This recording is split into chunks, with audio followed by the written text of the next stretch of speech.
Hey, what's going on, everybody? Welcome back to the Rockstarflipper YouTube channel.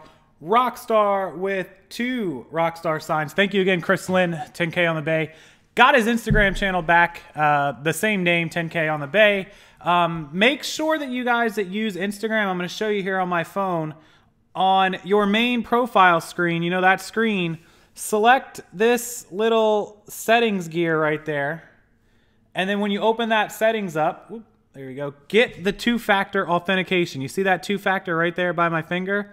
Make sure you do that. It's going to send you a text message to authenticate you are who you are, and that way no one will hack your account. He lost it because his account got hacked. Thought it got suspended. In fact, quite a few people had an issue, but it was just a hack. So make sure you're using that two-step authentication process to avoid it. I set it up last night after the warning, and all good to go.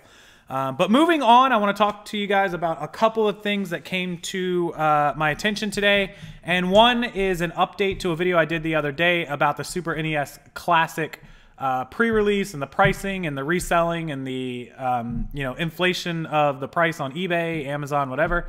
And if you guys don't know the eBay policy, you can't list any item that you can't get within 30 days to fill the order. And essentially, the Super NES Classic is coming out on September 29th, which means the earliest you can sell it is August 29th. So anybody that has those listings up now in July and before the 29th of August is violating eBay's terms of service and policy. So they're taking those down. And I absolutely agree with that. I did get a lot of hate on the last video, which is incredible. I do agree with not being able to resell them before the 29th because it's just against the policy. You need to be in physical possession or within the 30-day time frame to do that. Now, if you fast forward to August 29th through September 29th when the Super NES Classic comes out, then I believe that whatever the market will allow, you should be able to sell them for. But there should be a limit at the store. I don't think somebody that has, tons of money should be able to walk into a store and buy the entire store out. There should be like a 2-person per limit per store, like Apple does with iPhones. That way, if resellers want to buy and sell a couple of them and make some money, that's cool, which is what I intend to do. I'm going to buy one for myself and not sell it. I'm going to keep it. And then I'm also going to buy hopefully a second or a third one and then resell those. Or, if I can help somebody out get one at a decent price, then maybe I'll do that. And maybe I'll do a giveaway on one. That's an idea too, Kate. I never even thought of that. We should do a giveaway on a Super NES Classic. If I can get more than the one I can keep for myself. But anyways, I don't know why all the hate, and I understand some people don't like capitalism and market capital and all that, but it is what it is. It's the way the world has been since Tickle Me Elmos and Furbies and when the Nintendo Wii originally came out and, all the way back to probably the original Nintendo system. I don't even know if I was alive. What year was that? Was that 85? Probably the year I was born. Those probably had inflated prices from resellers, if I had to guess. But every year, every Christmas, this happens. The Hatchimals happened. Hatchimals were selling for like $250, and they were like $59.99 at the store. So it happens. Please don't hate on me. I don't agree with selling them early, and I don't agree with buying up 10,000 of them to sell. But if you're going to make a few bucks on a few, that's fine. I agree with that. Let me show you guys over on my screen. I'm going to swap from this screen to my computer and show you guys one of the links that I pulled up about it. All right, so here's my internet screen right here. And you guys can see it's on PvP Live. And basically, he's just discussing that eBay is taking down the SNES Classic scalpers. Here's just a screenshot of the story, and it says the markup as it was with the NES Classic and even the Nintendo Switch is absurd, which is correct. People were getting over $300 for them. But it says eBay spokesman says we will remove listings for the pre-release items and accessories if the release date of the item is more than 30 days away, which would be August 29th, because it comes out on September 29th. The retail price, of course, is $79.99, and people were selling them for $300 plus. Dustin Steiner is the one that did the story. I'll link his story from PvP Live down in the description box below.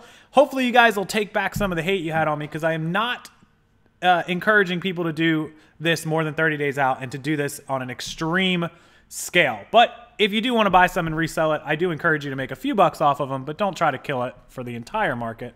But I'm probably going to buy 2 or 3, and maybe I'll do a giveaway on it. We'll have to see if I can get enough to do that. Okay, and then the second big news today is about Poshmark, which I don't really list on. I don't do any business with them. I know a ton of you guys do, a ton of you ladies, and some of you guys.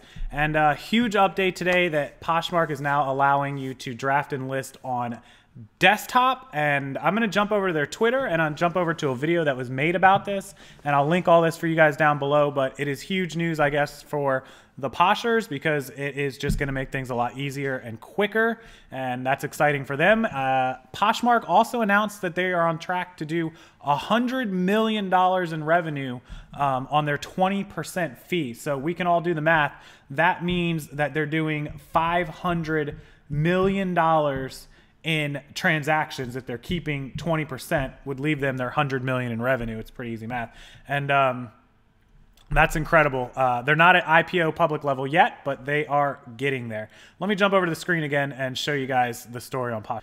Okay, so there was Poshmark's Twitter post from today. This was posted at 1:25 p.m., which was probably Eastern, so probably 12, 11, 10 o'clock in the morning, 10:30 in the morning Pacific time. I think it was even earlier than that. I'm not sure, but that was their Poshmark update on their official Twitter account. If you guys don't follow them, it's obviously just Poshmark. They have like 92,000 followers. And then, of course, one of our favorites here made a video about it this morning. Huge news for Poshmark users.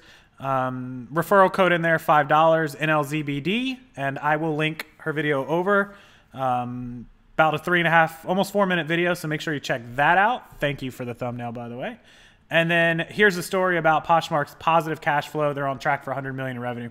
Poshmark's really blowing up. I'm not huge into women's clothes like some of you. I do some of it, but not as much, so that's why I haven't jumped onto Poshmark. I think majority of you all at least sell a little bit on Poshmark. Tell me if you do sell on Poshmark. Feel free to comment down below with your Poshmark name or your closet name or whatever. If you want people to follow you, that's okay. I'll allow them for this post and video only. And let me know how much you sell on Poshmark, how many items a day or a month, or how much money or whatever you want to share. I'd be interested to see how many of you are actually on Poshmark. I believe they said they have 2.5 million active users. So that's a pretty big user base. 2.5 million is a lot. There it is. 2.5 million sellers. So pretty big deal. They're growing, and now you can list on your desktop. So that's huge news. All right, so that's what I got for you guys right now here on this Friday, July the 7th, 2017. Hope you enjoyed the video. I had to get you guys those two updates for Poshmark and, of course, the update to my SNES Classic video. Since it did get so many not so nice comments, I could do like an entire YouTuber reads mean comments on just the comments I got on those videos or on that video alone. So I expect there'll be some more. I'm used to it. It is what it is. But to each their own. Anyways, maybe I'll do that mean comment video coming up soon. We'll have to see. I think I mentioned it to Ryan and Allie over at Rally Roots. Have a wonderful weekend, guys. Wonderful Friday. Of course, I'll be back with you a little bit later and tomorrow. And in the meantime, see you next time.